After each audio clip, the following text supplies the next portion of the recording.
नमस्कार मित्रांनो, कशा आहात? रिअलमीने आत्ताच आपला नार्झो सिरीजचा नार्झो 50A हा मोबाईल लॉन्च केला आहे. तर आपण जाणून घेऊया या मोबाईलची वैशिष्ट्य. हा व्हिडिओ जर तुम्हाला आवडला तर कृपया लाईक व सबस्क्राईब नक्की करा.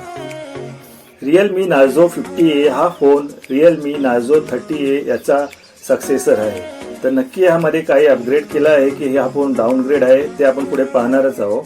तर पाहूया. यामध्ये आपल्याला 6.5 इंची HD+ IPS डिस्प्ले देण्यात आलेला आहे व या फोनचा स्क्रीन टू बॉडी रेशिओ 88.7 असा आहे व वरच्या बाजूला वॉटर ड्रॉप नॉच देण्यात आला आहे. यामध्ये 60 हर्ट्जचा रिफ्रेश रेट व 120 हर्ट्जचा टच सॅम्पलिंग रेट देण्यात आलेला आहे. या फोनची बॉडी ही पॉलीकार्बोनेटची आहे व यावर पाठी स्ट्राइप डिझाईन देण्यात आलेला आहे व हा फोन तुम्हाला दोन कलर व्हेरियंट मध्ये मिळून जाईल, ऑक्सिजन ग्रीन व ऑक्सिजन ब्लू. व हा फोन तुम्हाला दोन स्टोरेज व्हेरियंट मध्ये येतो, 4GB 64GB व 4GB 128GB. मध्ये तुम्हाला ट्रिपल कार्ड स्लॉट देण्यात आला आहे जेणेकरून तुम्ही दोन सिम कार्ड व एक मेमरी कार्ड यूज करू शकता. तर यामध्ये मागेच तुम्हाला कॅमेऱ्याच्या फ्रेम मध्ये फिंगरप्रिंट सेन्सर देण्यात आलेला आहे.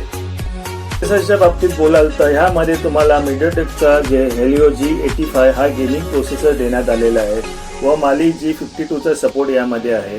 तर हा सेम प्रोसेसर हा नार्झो 30A मध्ये देण्यात आला होता. तर ह्यामध्ये काही अपग्रेड करण्यात आलेला नाही आहे. कॅमेऱ्याच्या बाबतीत बोललात तर तुम्हाला यामध्ये 50 मेगापिक्सलचा ट्रिपल कॅमेरा सेटअप देण्यात आलेला आहे.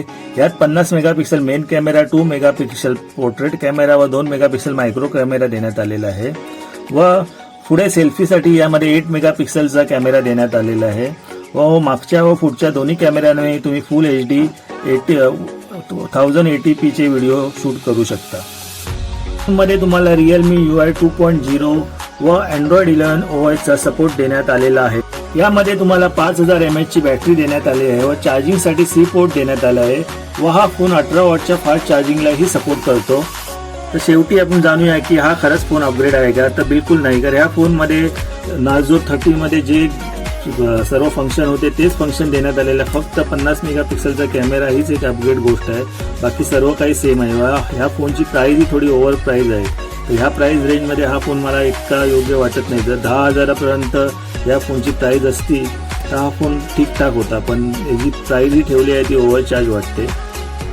तर पहा तुम्हाला कसा वाटतो तो. माझा ओपिनियन मी तुमच्यासमोर ठेवलेला आहे. व्हिडिओ आवडल्यास लाईक व सबस्क्राईब नक्की करा. धन्यवाद.